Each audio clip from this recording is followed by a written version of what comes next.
उठ जा नालायक, सुबह के 8 बजने को है। तुझे एग्जाम नहीं देना क्या? थोड़ी देर और सोने दीजिए ना पापा। तू उठता या फिर मैं तेरे ऊपर पानी फेंकूं? रोज गधों की तरह सोता रहता है, पेपर की कोई टेंशन ही नहीं है। और एक हमारा समय था जब हम पेपर में फेल होने के डर से रात भर पढ़ा करते थे, सो ही नहीं पाते थे।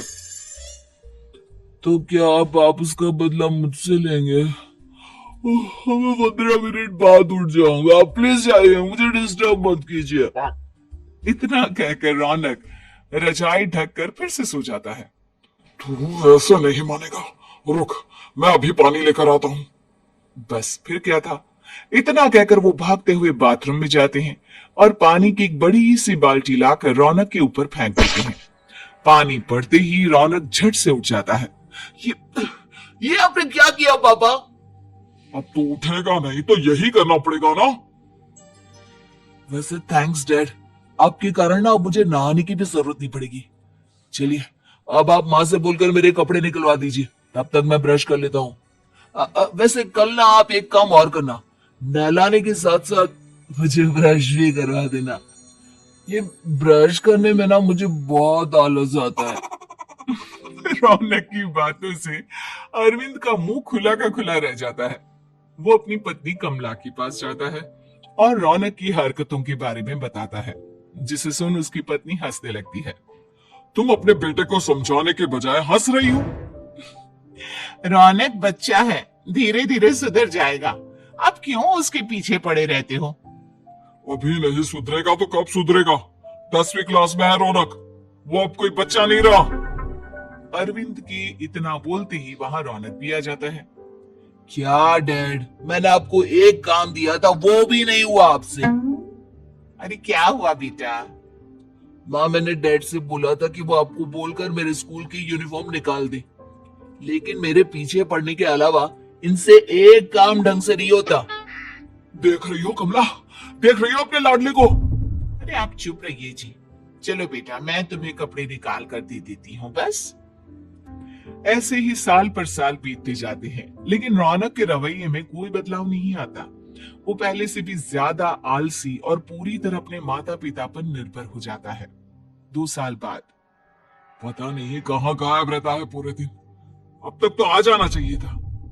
अरे आप इतनी फिक्र क्यों कर रहे हो उसकी? दोस्तों के साथ खेल रहा होगा, आ जाएगा अभी। ये कोई टाइम है खेलने का? 10 बजने वाले हैं, इतनी रात में कौन खेलता है? कमला कुछ कहती उससे पहले ही रौनक वहां आ जाता है। मम्मी, जल्दी से खाना लगा दो, बहुत भूख लग रही है। तुम्हें तब तक खाना नहीं मिलेगा जब तक तुम बता नहीं देते कि इतनी रात गए कहां से आ रहे हो।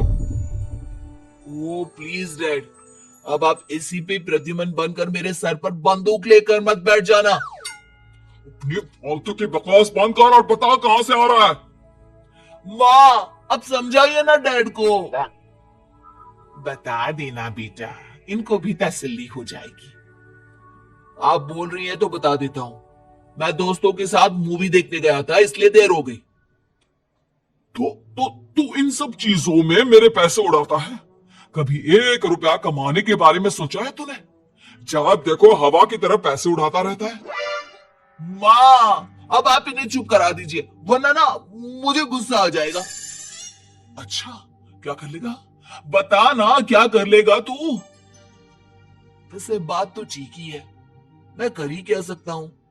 पैसे तो फिर भी मैं आपसे ही मांगूंगा ना। चलिए अब ये सब बात छोड़िए और मम्मी, मेरे लिए खाना लगा दीजिए। अभी लगा देती हूँ बेटा। मैं बता रहा हूँ कमला, एक दिन ये ऐसे ही बिगड़ जाएगा। उफो, आप क्यों इतना पीछे पड़े रहते हो मेरे बच्चे के? बात की बाद में देखेंगे, अभी आप शांति से उसे खाना खाने देंगे। अगले दिन, डैडी मुझे 10,000 रुपए चाहिए। हाँ? अब इतने पैसे क्यों चाहिए तुझे? डैड, आप बिना सवाल किए कभी पैसे नहीं दे सकते क्या? जब तक तू बताएगा नहीं, तुझे पैसे भी नहीं मिलेंगे। अरे, अब आप अपने बेटे को पैसे भी नहीं दे सकते? नालायक, तेरी उम्र के लोग नौकरी करते हैं और एक तू है जो नौकरी करने का नाम ही नहीं लेता कभी। आप लोगों के होते हुए भला मैं नौकरी क्यों करूं? अरे हम कब तक पैसे देंगे तुझे? तुझे भी तो अपने पैरों पर खड़ा होना होगा ना। कौन सा उधार के पैरों पर खड़ा हूं? अपने ही तो पैरों पर खड़ा हूं मैं। इसी तरह रौनक दिन प्रतिदिन लापरवाह होता जाता है। उसकी लापरवाही को देखते हुए अरविंद और कमला अपने बेटे की शादी कराने का फैसला लेते हैं और 1 महीने के अंदर अंदर ही रौनक की शादी मेघा नाम की लड़की से करा देते हैं। शादी के कुछ दिन बाद, रौनक, मुझे एक अच्छी सी साड़ी चाहिए, आप ला दोगी ना? हाँ, क्यों नहीं। कितने तक की आती है साड़ी? यही करीब 5,000 तक की। तुम चिंता मत करो, मैं आज ही डैडी से पैसे मांगकर तुम्हारे लिए साड़ी ले आऊंगा। आप कब तक ऐसे ही अपने पापा से पैसे मांगते रहेंगे? कोई अच्छी सी नौकरी क्यों नहीं कर लेते आप? अरे डैड के होते हुए मुझे नौकरी करने की जरूरत ही क्या है? पर आप ऐसे कब तक उनसे पैसे मांगते रहेंगे? कुछ आपको अपने दम पर भी तो करना होगा ना। अब तुम भी बाकी लोगों की तरह मुझे ज्ञान देना शुरू मत कर देना। साड़ी चाहिए ना तुम्हें, मिल जाएगी बस। इतना कहकर रौनक अपने पिता से पैसे मांगने चला जाता है। डैडी, मुझे 5,000 रुपया चाहिए। अब 5,000 क्यों चाहिए तुझे? वो मेघा को साड़ी चाहिए थी। अरविंद आगे बिना कुछ कहे चुपचाप उसे पैसे निकाल कर दे देता है। कुछ दिन बाद, तुम्हें नहीं लगता कमला, रौनक हम पर पहले से भी ज्यादा डिपेंड हो गया है? मुझे तो अब उसके भविष्य की चिंता होने लगी है। कल को हमें कुछ हो गया तो वो क्या करेगा? काश तुमने पहले ये सोच लिया होता तो आज हमारा बेटा इतना लापरवाह नहीं होता। तब मुझे कहाँ पता था कि मेरा लाड प्यार उसे इतना बिगाड़ देगा कि वो इस हद तक लापरवाह बन जाएगा। कोई बात नहीं, अभी भी देर नहीं हुई। मुझे पता है उसे कैसे सुधारा जा सकता है। कैसे? अरविंद कुछ कहता उससे पहले रौनक वहां आ जाता है और पैसों के लिए हाथ फैलाने लगता है। डैड, मैं और मेघा बाहर घूमने जाना चाहते हैं। अरे वाह, ये आज सूरज कहां से निकला है? Dad please. अच्छा चलो अब मुद्दे की बात करो। मुझे अब 25,000 चाहिए। अब तुम्हें 1 रुपया भी नहीं मिलने वाला। अगर तुम्हें पैसों की इतनी ही जरूरत है तो कोई ढंग की नौकरी कर लो। मम्मी, आप कुछ कहिए ना डैड को। बेटा, वो गलत क्या बोल रहे हैं? ये सब हम तेरे भले के लिए ही तो कर रहे हैं। मम्मा, मैंने बताया ना आपको, मुझे नहीं करनी कोई जॉब वॉब। तो ठीक है, निकल जाओ हमारे घर से। तुम्हारे जैसे लोगों के लिए मैंने ये घर खड़ा नहीं किया है।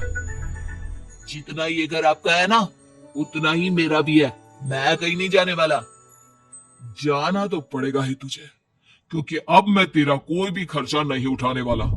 ठीक है, मत उठाइए मेरा खर्चा, मैं अपने दम पर भी जी सकता हूँ। तो बेशर्मों की तरह अब तक यहाँ क्यों खड़ा है? अपना सामान ले और निकल जाए यहाँ से। रौनक पैर पटकते हुए वहां से चला जाता है। घर से निकालना जरूरी है क्या उसे? बिना पैसों के कौन रखेगा उसे किराए पर? अगर उसका भविष्य सुधारना है तो हमें अपने दिल पर पत्थर रखकर ये कदम उठाना ही होगा। दोनों बात कर रहे होते हैं कि रौनक अपनी पत्नी के साथ एक बड़ा सा बैग लेकर घर से निकल जाता है, लेकिन घर से बाहर उसे कोई भी मुफ्त में अपने घर किराए पर नहीं रखता। अंत में थक हार कर वो फिर से अपने घर चला जाता है। क्या हुआ? थोड़ी देर पहले तो दहाड़ते हुए घर से निकला था, अब क्या हुआ? नहीं रखा ना किसी ने तुझे किराए पर? डैड प्लीज, मैं कुछ दिनों में कोई अच्छी सी नौकरी शुरू कर दूंगा। आप तब तक तो हमें रख लीजिए प्लीज। सुबह से रात हो चुकी है लेकिन कोई हमें रखने को राजी नहीं है। अब आप ही बताइए, इतनी रात को मैं मेघा को लेकर कहाँ जाऊंगा? ठीक है ठीक है, बहू की वजह से मैं तुझे घर पर रख रहा हूँ, लेकिन तू इस घर में एक बेटे की नहीं बल्कि एक किराएदार की हैसियत से रहेगा। 3 महीने है तेरे पास। इन 3 महीनों के अंदर अंदर मुझे तेरी पहली तनख्वाह हाथ में चाहिए, समझ गया? पक्का डैड, इन 3 महीनों के अंदर अंदर तो कोई बढ़िया सी नौकरी ढूंढ ही लूंगा मैं। ऐसे ही धीरे धीरे समय बीतने लगता है और अरविंद के दिए 3 महीनों में से 2 महीने बीत चुके होते हैं। पापा जी ने हमें 3 महीने दिए थे, जिसमें से 2 महीने तो बीत चुके हैं। अब ये आखिरी महीना बचा है। अरे तुम चिंता मत करो, आज मेरा ना 2 जगह इंटरव्यू है, दोनों में से कहीं ना कहीं तो जॉब लग ही जाएगी। अच्छा, all the best. Raunak interview के लिए निकल जाता है, जिसके बाद शाम में रौनक घर आता है। कैसा गया इंटरव्यू? आपकी नौकरी लगी या नहीं? अरे पहले सांस तो ले लेने दो अच्छे से। बताइए ना, मुझसे तो जरा भी इंतजार नहीं हो रहा है। वो दरअसल बात यह है कि मेरी नौकरी तो लग चुकी है, लेकिन पैसे बहुत कम है। कितने पैसे हैं? 15,000। इतने में अरविंद और कमला मिठाई का डिब्बा लेकर आ जाते हैं। बधाई हो बेटा। हम जानते थे तेरी जॉब जरूर लगेगी, लेकिन मेरी सैलरी बहुत कम है मम्मा। कम है तो क्या हुआ, धीरे धीरे बढ़ जाएगी। हाँ बेटा, हम तो बस चाहते थे कि तू अपने पैरों पर खड़ा हो जाए। मतलब अब आप मुझे घर से नहीं निकालेंगे? नहीं, ये सब हमने तुझे जिम्मेदार इंसान बनाने के लिए किया था। थैंक यू मम्मी पापा, अगर आप दोनों ऐसा नहीं करते तो मुझे कभी अपनी जिम्मेदारियों का एहसास तक नहीं होता। आज आपने मुझे सिखा दिया कि इंसान का अपने पैरों पर खड़ा होना भी जरूरी होता है। इतना कहकर रौनक झट से अपने माता पिता के गले लग जाता है और अपनी कमाई की पहली तनख्वाह वो अपने माता पिता के हाथ में सौंपता है। इस तरह रौनक एक गैर जिम्मेदार व्यक्ति से